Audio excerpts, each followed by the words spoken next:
Recevons pour ce podcast le frère Stanik, le chant Stanik, l'instrumentiste Stanik. Bonne arrivée à toi, Stanik. Merci, pasteur. D'accord. Donc aujourd'hui, on va traiter un sujet vraiment très important en ce qui concerne les instrumentistes dans l'église aujourd'hui. Nous avons constaté beaucoup de guéris dans notre église, surtout dans le milieu évangélique aussi. Donc, je t'ai fait appel pour qu'on puisse déjà débattre sur le sujet afin de permettre à tous de comprendre à quoi aujourd'hui l'Église est confrontée et quelle est, je dirais, la responsabilité des pasteurs et des chantes dans notre milieu chrétien aujourd'hui. Donc, pour tous ceux qui nous prennent en marche, sachez que nous sommes avec le frère Stanik. Nous sommes contents de vous compter parmi les siens. Et comme je l'ai dit, pour vous qui nous prenez en marche, nous sommes en train de traiter un thème vraiment très important. Et le thème d'aujourd'hui, c'est les instrumentistes dans le milieu chrétien ou de l'église en général. Donc, d'emblée, on va chercher à savoir, avec le frère Stanik, pour toi, le frère Stanik, déjà, on va passer par la définition même de la musique. La musique, c'est quoi? Parce que on a tendance à parler de la musique, les gens ne comprennent pas ce que c'est que la musique parce qu'on dit la musique elle est mondaine, la musique elle est chrétienne. À la base, la musique là, c'est quoi? D'accord. Merci, pasteur, pour cette question. Et une fois de plus, merci encore d'avoir pensé à moi. C'est un honneur pour moi d'avoir été sollicité vis-à-vis de cette thématique. D'accord. Donc, la musique. Par exemple, la définition de la musique, on dira que la musique en général, elle est ni païenne, ni chrétienne. Ok. La musique, pour le mot, est universelle. D'accord. Pour la définir, on dira juste simplement que la musique est un art. D'accord. De combiner des sons d'après des règles bien établies. D'accord. D'organiser une durée avec des éléments sonores. Ok. Production de art. Production de ce art plutôt.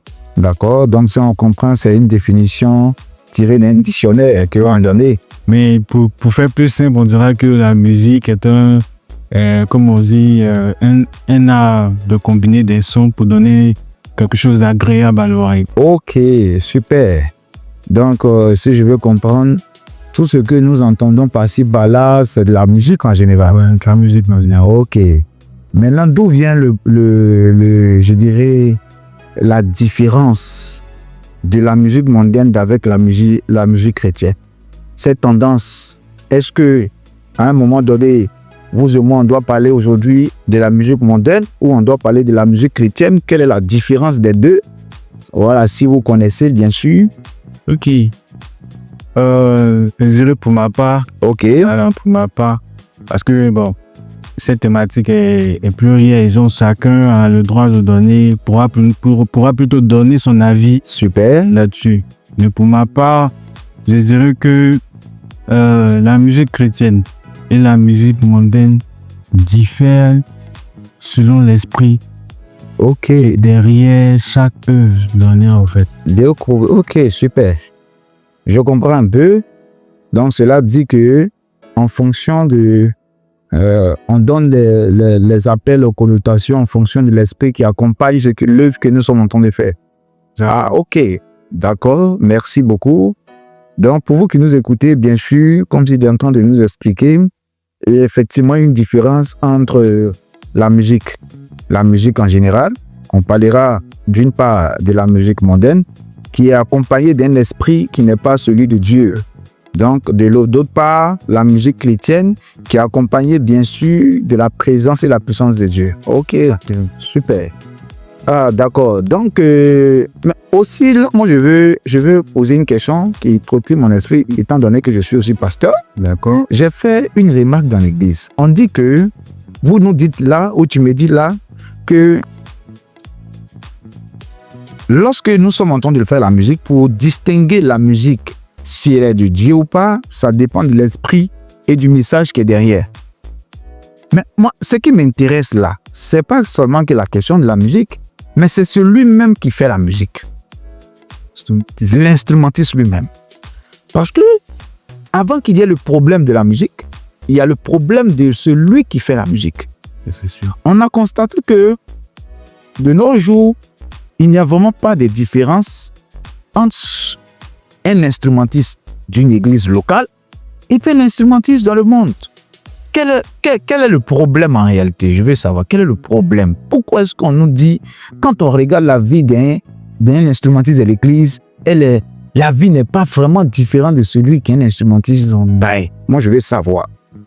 Comme on le dit à un païen, celui qui travaille dans le monde. D'accord, merci encore, pasteur, pour cette question. D'accord. Parce qu'elle est très bienvenue. Parce que, quelque part, ça va nous aider. D'accord. Voilà. Comme je dis, c'est pour nous aider. Donc, le musicien chrétien est de nos jours, on dira, plus vu comme un musicien païen parce que il y a un souci de consécration et de conversion. Waouh. Des conversions réelles, en fait. De conversion réelle. Je pourrais dire. Parce que la plupart des temps, on se comporte juste, pendant les musiciens chrétiens, on arrive à se comporter comme des païens, comme un musicien païen, parce qu'on se dit juste simplement que on vient pour jouer. OK. Bon, c'est là aussi l'occasion pour moi de lancer un appel à tous les pasteurs qui nous écoutent au travers de ce podcast, de notre audio de ce jour-ci. Il est important pour nous, pasteurs, de former et d'amener à la conversion nos instrumentistes. Parce que ce que tu es en train de dire est vraiment très, très, très, très compliqué à comprendre que d'autres. Mais en même temps, pour nous, c'est un élément qui nous interpelle, d'avertissement. Ça veut dire que nous sommes en train de chercher des gens à être convertis dans le monde, mais ceux qui sont avec nous, très souvent, ne sont pas convertis. Pourquoi? Nous ne le savons pas. Peut-être que c'est dû à quelque chose que nous n'avons pas à comprendre. Donc, je veux aussi inviter tous ces pasteurs-là qui nous écoutent, bien sûr, à prendre du temps, à échanger avec les instrumentistes, à savoir ce qui fait que leur vie est comme ci et comme ça. Et aussi à nous de jouer notre rôle de pasteur et de père spirituel en leur donnant l'information requise, en les apportant la conversion nécessaire et réelle pour l'évolution de l'Église. D'accord. Donc, comme tu disais, donc il y a ce problème-là qui est devenu un problème, une plaie pour l'Église. D'accord. Parce que je dirais que la plupart du temps maintenant, les missions de maintenant, quand on arrive dans des églises, les hommes de Dieu, d'abord, ne nous emmènent pas réellement à épouser les visions. Waouh. Ça devient juste comme, je dirais quoi, briser un contrat de travail. Ah, viens, tu joues pour moi, je te donne ça. Waouh. Viens, tu joues pour moi, je te donne ça. Et ça fait que... Donc, si je veux comprendre, avant que tu ne continues, le chantre, dans son exercice, n'est plus vu comme un ministère, est vu comme un travail séculier où il y a un contrat de base, c'est ça? Exactement. OK. Donc, ça fait que maintenant, bon, comme vous l'avez si bien dit, ça devient comme un contrat. Voilà. Un travail. Je viens, je joue, tu me donnes ça. Ouais. Je viens, je joue, tu me donnes ça. OK, on marche sur cette base parce que c'est sur ça que tu m'as appelé. Mais toi, un jour arrive, ou bien dimanche, un jour, tu me dis que, bon, aujourd'hui, là, c'est que j'avais prévu de te donner, je ne peux pas. Waouh. Et puis, il y a une phase qui revient à chaque fois souvent que ça n'a pas marché. Ça n'a pas marché. Qu'est-ce qui n'a pas marché? C'est un commerce ou bien c'est quoi? C'est ça, comme le pasteur. Ah, OK. Non, l'église est vue comme le commerce. Mon fils bien champion, bon, comme d'autres peuvent le dire, faut m'excuser aujourd'hui, ça n'a pas marché. Donc, je ne peux pas te donner ce que tu m'as dit, mais c'est comme ce dont on a parlé. Voici ça. Bon, je ne vais pas aussi te couper la parole, frère. Donc, en même temps aussi, je passe par ce que tu viens de dire, parce que je ne connais pas la réalité de tous les pasteurs. Mais en même temps, je vais aussi lancer cet appel à nos frères collègues pasteurs pour dire que l'Église est l'Église du Seigneur. C'est pas une entreprise. C'est pas un champ où on va cultiver quelque chose pour se faire des bénéfices, des sous dans la poche. Donc, soyons réels avec tous ceux qui travaillent avec nous. Évitons de mettre l'Église comme étant un élément de commercialisation. C'est pas vraiment bon. Donc voilà, comme tu parlais, il fallait que j'interpelle un peu les gens et mes collègues pasteurs. Merci beaucoup. Merci, pasteur. Et le truc, comme je disais, c'est comme ça. Donc, je pense que si, par la base, quand un instrumentiste, bien musicien arrive dans une église, D'accord. on met en face de lui les réalités D'accord. de l'église et la vision de l'église. Pour lui dire que bon, c'est vrai, aujourd'hui tu es venu jouer ici, on dira que ça a été peut-être le début d'un contrat, ok. Mais mettons le fait du contrat à côté.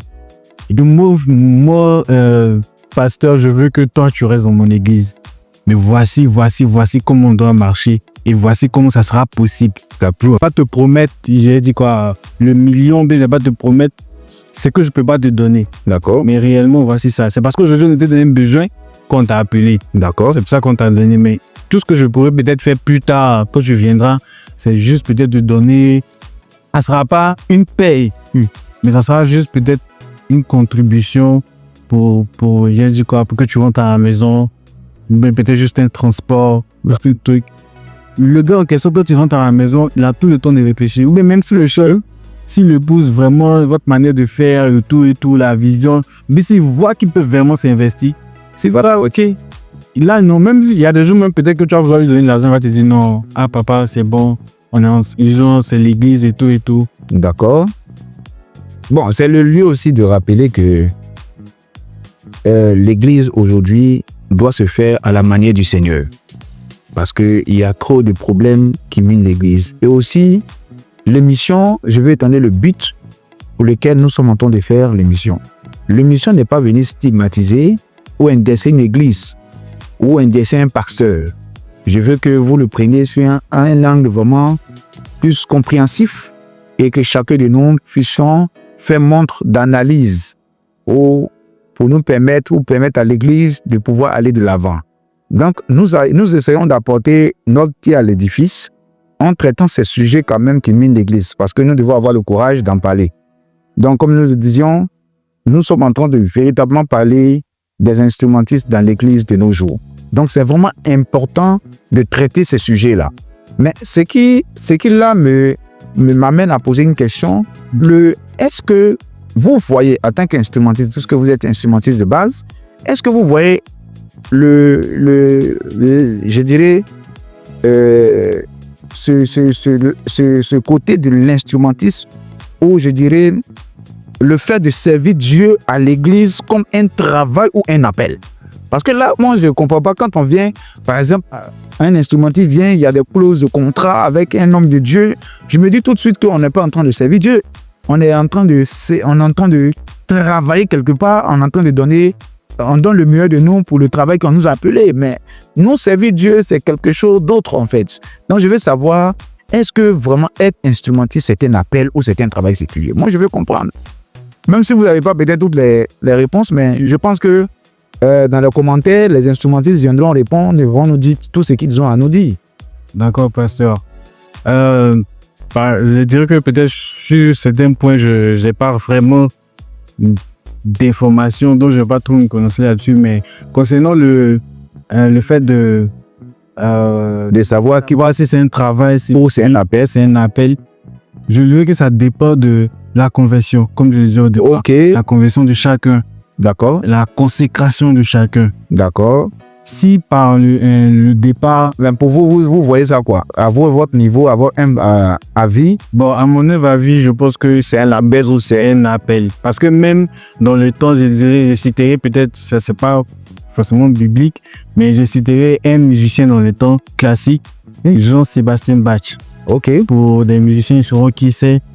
Jean-Sébastien Bach a cité une fois que la musique, l'essence même de la musique devrait être de servir, pour ne pas dire pour servir Dieu.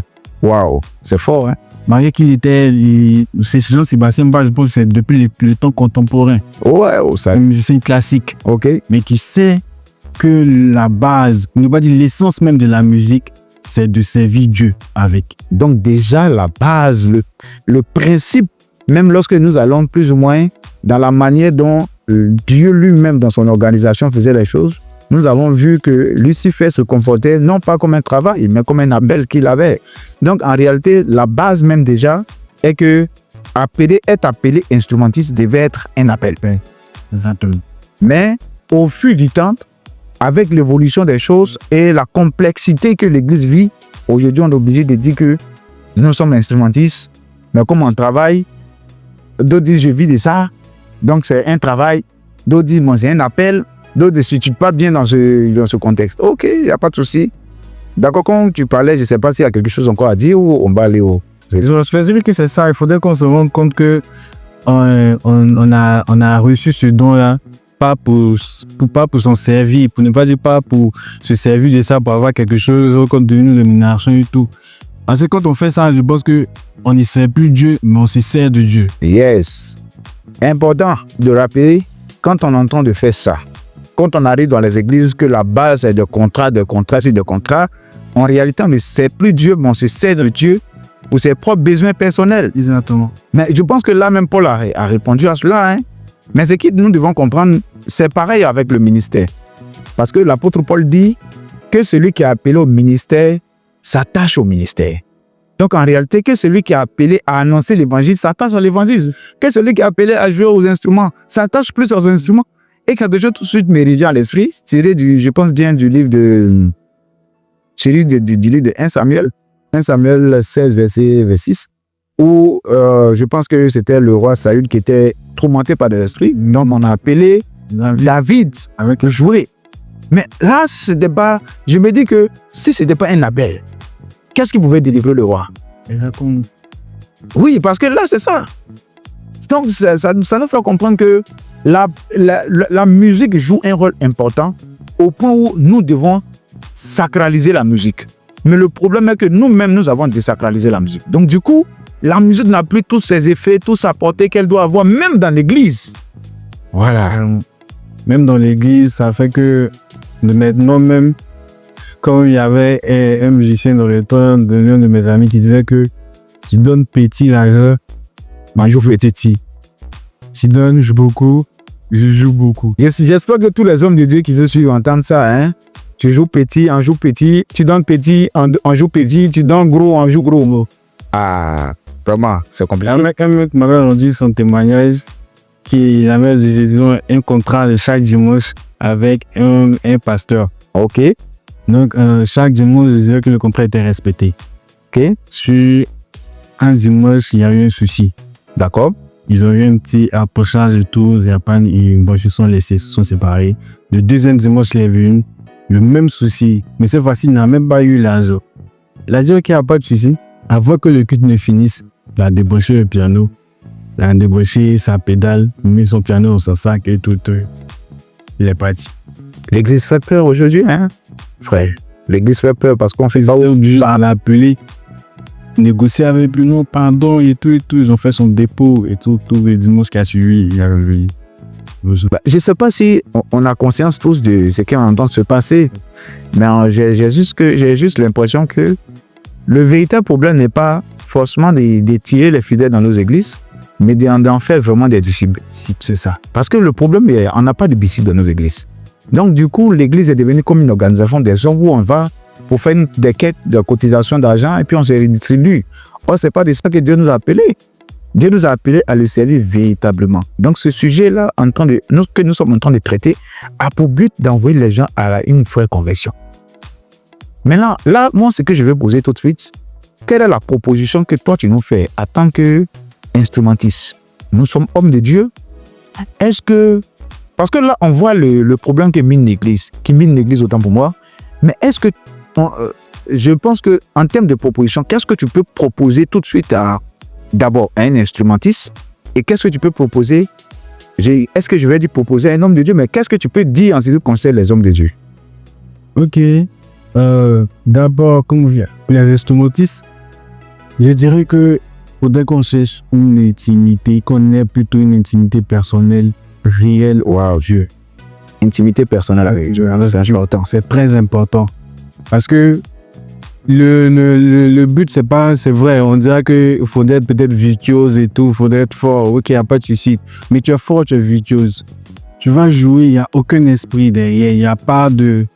Tu n'arrives même pas à... On ne transporte pas d'atmosphère. Voilà, il n'y a même pas de présence de Dieu que tu... Wow. Tu joues juste On dirait, oui, tu plaques des accords, tu es fort, et qui bop. Ça ressemble moi-même que pour le peuple, jeune musicien parmi le peuple pour lequel tu joues. On dirait à ceux qui ont l'oreille, ils vous diront, oui, il est fort, il est fort. Mais dans le peuple, le pianiste même de l'église arrive, tu vois que c'est un enfant. Il n'est pas aussi fort que toi, mais par son intimité, par ce qui traverse toi, ce qui transporte de Dieu, ces accords basiques là, il joue et puis on a l'impression que tout le monde dans la salle s'est mélangé, la construit sans et tout, juste par l'intimité qu'il a avec Dieu. Waouh.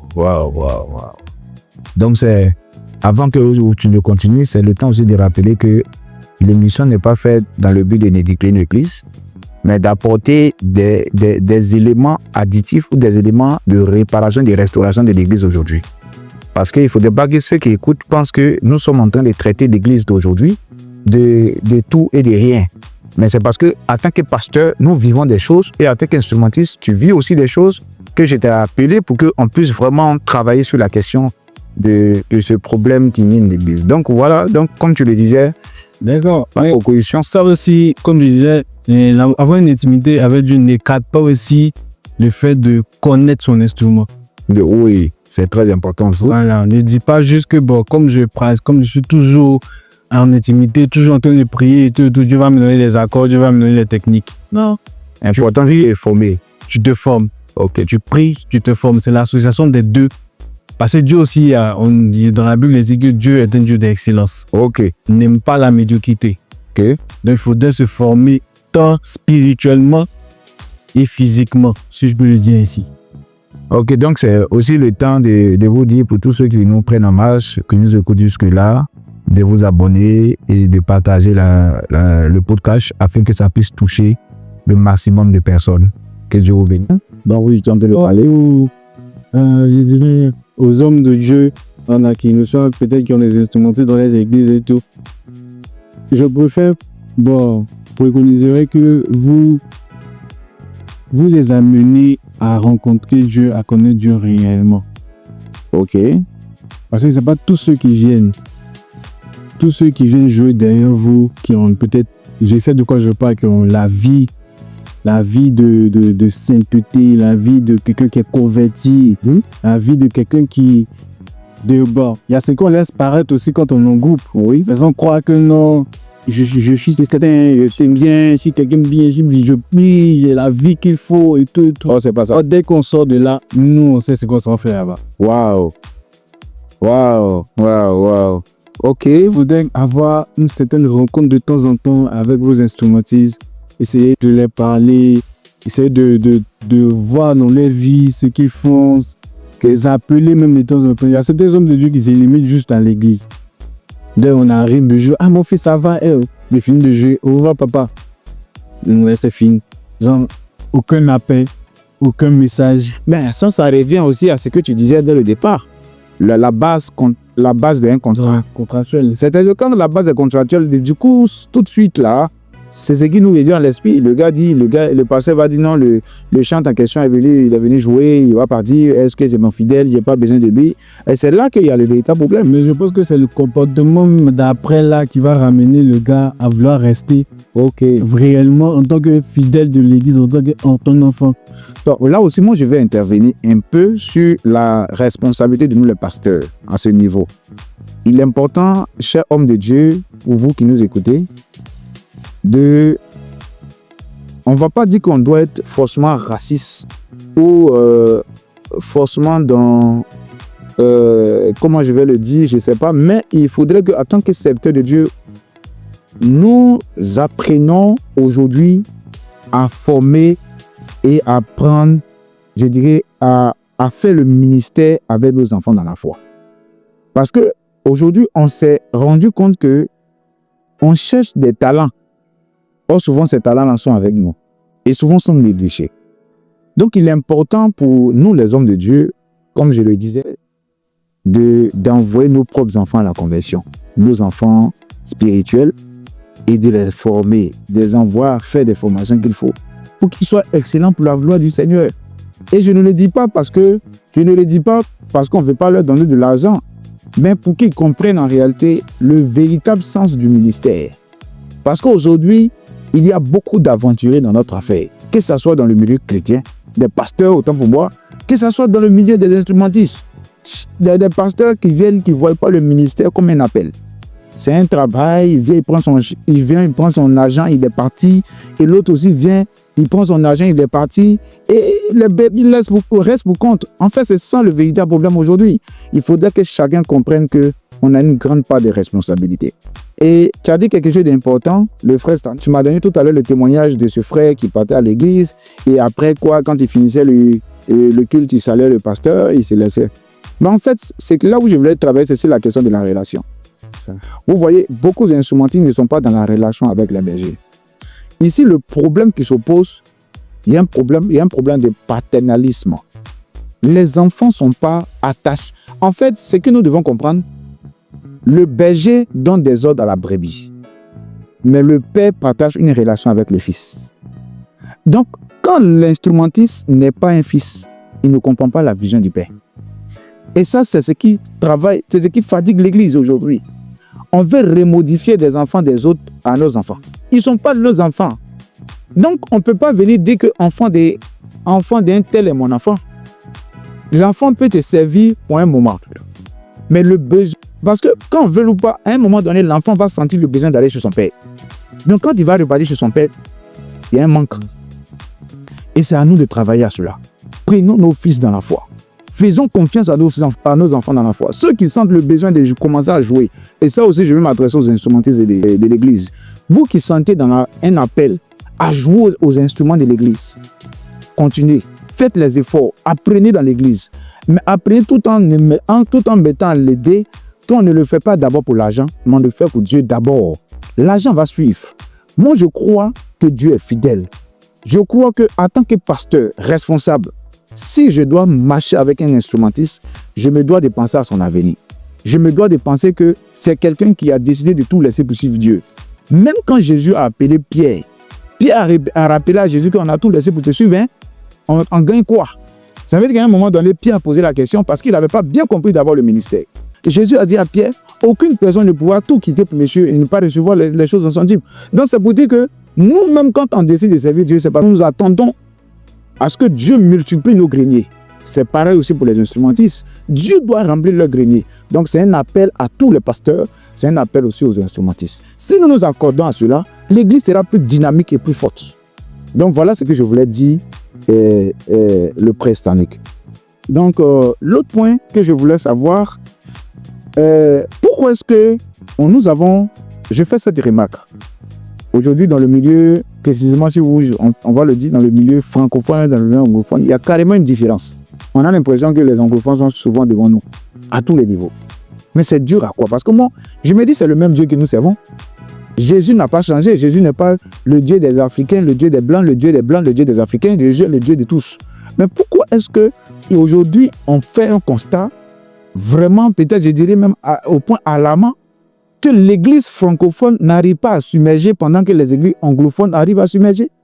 Et même en ce qui concerne le transport de l'atmosphère, les instrumentistes transportent l'atmosphère par rapport aux instrumentistes francophones. Quel est le problème véritable? Si tu devais répondre à cela, et pour ta petite expérience, ta petite connaissance, peut-être que ta grande connaissance, je ne sais pas. Bon, vraiment, cette question est vraiment, je dirais, elle est bienvenue, mais en étant vaste. Oui. Voilà. Parce que la réponse que je vais donner va dépendre de la compréhension de chacun. Ok.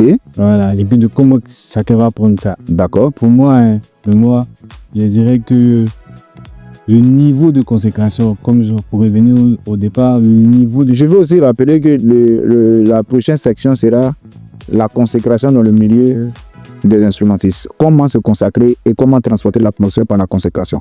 Je remercie, c'est déjà bien. Mais pour avancer cela, le niveau de consécration, le milieu chrétien francophone, le milieu anglophone n'est pas pareil. C'est un peu différent. Pour moi, j'ai l'impression que les anglophones sont plus consacrés, sont plus investis dans l'œuvre que les francophones. Tu dis, ce que tu dis est fort. C'est pour ça qu'au départ, j'ai dit, bon, ça va dépendre de la communauté, et puis comment les gens vont voir et comprendre ça, interpréter ça plutôt. Ouais. Le musée francophone, le musée francophone, oui, bon, commençons par les francophones. Il est plus dans, la plupart du temps, dans le contractuel. Ok, il n'est pas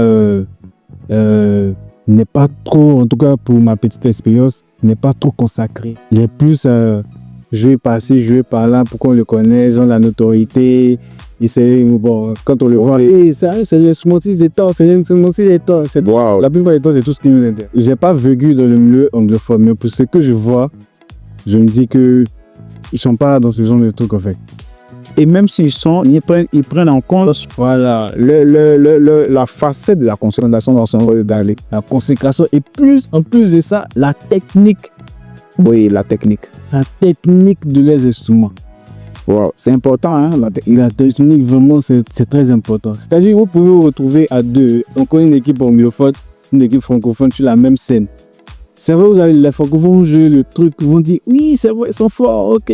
Mais quand les anglophones vont venir, on aura l'impression qu'il y a une autre touche. Il y a une autre sensibilité qui a été créée, qui est à l'intérieur. Vous pouvez jouer les mêmes accords, les mêmes techniques, les mêmes breaks, les mêmes blocages, mais tu auras l'impression que les blocages qu'ils ont fait là sont plus intéressants, sont plus bien faits que ceux des francophones. Pour ajouter à ce que tu dis, j'ai un collègue qui me donnait les témoignages d'un pasteur anglophone que lui-même il connaît si bien et dont il était allé prêcher dans son église une fois, précisément au Ghana, et il a vu, comment on appelle ça, les instrumentistes qui étaient vraiment à un certain niveau, au top niveau, et il a vu que tous les instrumentistes à la base étaient mariés. Donc il a posé la question au pasteur, mais tes gars là jouent bien, tout ça, ils sont organisés. Il dit, mais en fait, le ministère souscrit à toutes ces choses-là. D'abord, un pasteur conscient, des instrumentistes consacrés et conscients, et puis une bonne organisation, et surtout aussi un bon groupe d'intercession. Donc, il lui a posé, il a dit, ah, mais vraiment, les instrumentistes, tout ça, ils sont bien, etc., etc., etc. Il a dit, mais lui, avant qu'ils n'étaient pas à ce niveau, quand il les a pris, parce qu'ils sont ses enfants dans la foi, mais quand les gens sentaient l'appel de rentrer dans le groupe des chantres et des instrumentistes, il y avait, chaque vendredi, il faisait des temps d'intercession, de prière, uniquement que pour les instrumentistes. Il donnait des heures. Souvent, il faisait des veillées avec eux. Parce qu'il devait les envoyer à se consacrer et à comprendre l'importance de jouer pour Dieu. Et c'est ce qui les a motivés. Et par la suite, il leur a fait comprendre que quand tu es instrumentiste, une chose avec laquelle il ne faut pas badiner parce que tu es aussi serviteur de Dieu, c'est le sexe opposé. Donc, ils ont compris la responsabilité de se marier très tôt. Et ils se sont engagés fidèlement avec Dieu. Ce qui fait que son église est une église vraiment qui prospère à toute dimension. Parce que tu ne vas pas l'entendre dans les scandales. Tu ne vas pas aussi entendre ses enfants spirituels dans les scandales. Tous ceux qui sont dans l'équipe de groupe musical, en tout cas pour l'église, selon que m'a dit l'homme de Dieu, mon collègue, ils sont tous mariés. Et ça, moi, ça m'a touché. Mais nous, on revient ici. La majeure partie de nos frères francophones, le gars lui-même, il a plusieurs fiancés dans l'église, donc il ne veut pas se marier. Lui qui se marie, ils vont savoir que lui, il a la santé, s'est marié. Donc, c'est compliqué. Et souvent, le pasteur sait, mais il ne veut pas traiter le problème. Donc, c'est un appel aux frères vous qui êtes l'instrumentiste, prenez votre vie au sérieux et en même temps, je vous encourage à vous marier. Laissez faire croire aux filles que vous êtes les plus beaux du monde et que c'est vous qui pouvez tout donner et que les autres ne peuvent pas rien et ne peuvent pas donner quelque chose. Donnez ce que vous avez à donner à la fiancée que vous voulez prendre. Et dites à la fiancée, mariez la fiancée. Et aussi à tous les hommes de Dieu, comme nous autres. C'est que le frère, notre frère, le serviteur de Dieu, l'instrumentiste Annick, en train de nous faire comprendre qu'en Roland, est que si nous ne prenons pas nos responsabilités d'église, a un problème à tous les niveaux. Donc, c'est vrai que aujourd'hui, nous sommes en train de parler des instrumentistes, mais en même temps, nous-mêmes, pasteurs, c'est de notre responsabilité d'envoyer nos enfants à s'approcher de Dieu et à se marier. Nous-mêmes, les pasteurs, On nous a fait comprendre aussi que un pasteur qui n'est pas marié, c'est pas bon pour le ministère. Mais c'est pareil aussi pour un instrumentiste qui n'est pas marié.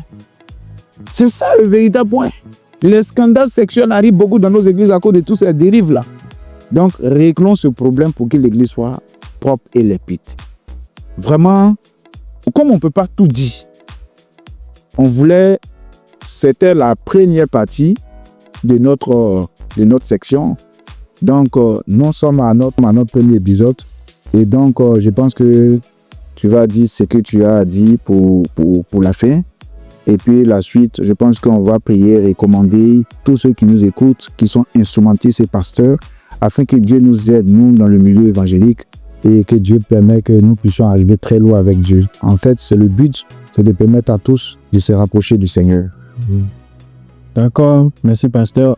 Je pense que pour le mot de fin, je dirais tout simplement que dès qu'on revoit aussi nos priorités, savoir que la musique, comme je l'ai si bien dit avec Jean-Sébastien Bach, est d'abord essentiellement plutôt pour l'œuvre de Dieu. D'accord? Il faudrait qu'on arrive à à comprendre ça. Se consacrer, c'est la première partie, pour ne pas dire la chose la plus importante. Se consacrer pour l'œuvre de Dieu, rester dans un objectif bien précis, rester avec notre Père, ne pas trop se disperser aussi. Parce qu'il y a ça aussi qui est comme le souci. Dans beaucoup de pères spirituels, les instrumentistes. Vas-y, ça. Donc, restons consacrés. Diminuer le fait de voltiger de femme en femme. Ok, parce qu'il y a ça aussi. Avoir une seule compagne, rester avec elle, se marier, respecter l'œuvre de Dieu, se consacrer pour l'œuvre de Dieu. D'accord, parce que c'est un peu tout. En tout cas, nous prenons à cœur ouvert tous ces conseils en même temps qui sont votre mot de fin. Et juste rappeler à tous que le but de cette émission n'est pas de stigmatiser ni de juger, mais d'apporter ce que nous pouvons apporter pour l'édification de l'Église et la restauration de l'Église. Jésus a dit quelque chose d'important. Quand il reviendra, est-ce qu'il trouvera de la foi? Et pour l'Église aujourd'hui, il est important de travailler sur la question de la foi. Comme mot de fin, c'est vraiment encourager tous nos pasteurs à former les enfants, à croire au talent que Dieu a donné à les enfants spirituels et à se mettre réellement au service de Dieu. Pour aussi les instrumentistes, c'est le temps aussi pour vous de revisualiser et revisiter votre vie. Et dire que servir Dieu d'abord est un privilège qui n'est pas donné à tous. Il y a des gens qui souhaitaient, voulu même le faire, mais qui n'ont pas eu l'occasion. Si aujourd'hui Dieu permet que nous puissions le servir, servons Dieu dignement. Servons Dieu avec tout et de tous nos cœurs. Et ne mettons pas d'argent devant ce que nous faisons. Bien que l'argent soit important, mais nous savons une chose. Il n'y a aucune personne qui va travailler sans recevoir un salaire. Celui qui travaille va recevoir à la fin de son service un salaire. C'est Dieu qui bénit et Dieu passera toujours par les hommes pour nous bénir. Pour tous ceux qui nous écoutent en tant qu'instrumentistes, je prie que Dieu vous aide, que la grâce de Dieu vous localise, que la puissance de Dieu vous donne la sagesse de savoir marcher avec vos pères dans la foi. Les trahisons arrivent. Souvent, les complications vont arriver. Mais restons intègres vis-à-vis de Dieu. Et c'est Dieu qui nous bénira. Pour nous qui sommes pasteurs, qui avons mal au cœur parce qu'on n'arrive plus à servir Dieu comme il se doit à cause de nos enfants qui sont partis ailleurs, qu'aujourd'hui appartiennent à d'autres congrégations, à d'autres églises. Et nous nous posons la question, est-ce que nous, on peut encore bien servir Dieu? On peut le faire. Considérons encore le peu qui est là. Dieu dit, il se garde encore un reste. Et nous sommes ce reste avec nos enfants. Allons étape par étape. Disons la vérité à nos enfants. Formons nos enfants. Prions pour eux. Organisons des temps de retraite avec nos enfants instrumentistes. Impliquons le savoir de Dieu à nos enfants. Pour que même si demain nous ne sommes pas là, nos enfants pourront transporter l'atmosphère de Dieu partout où ils vont se trouver. Je pense que dans les pays anglophones, on se doit, nous aussi, de transporter le Dieu que nous, on a connu. Afin qu'ils disent chez les francophones, il y a un Dieu aussi. Il y a un Dieu puissant là-bas. Et vraiment, je bénis tous ceux qui nous ont écoutés. Et que la grâce de Dieu soit avec tous. Et que Dieu nous bénisse. À très prochainement pour notre nouvelle émission de podcast audio. Avec bien sûr d'autres invités. Donc nous étions avec le frère Stanik, le serviteur de Dieu, l'instrumentiste de base. Et un serviteur, le pasteur Quadio, pour la présentation de cette émission. Que Dieu nous bénisse, que la grâce de Dieu soit notre partage. Shalom chez vous, que Dieu vous garde.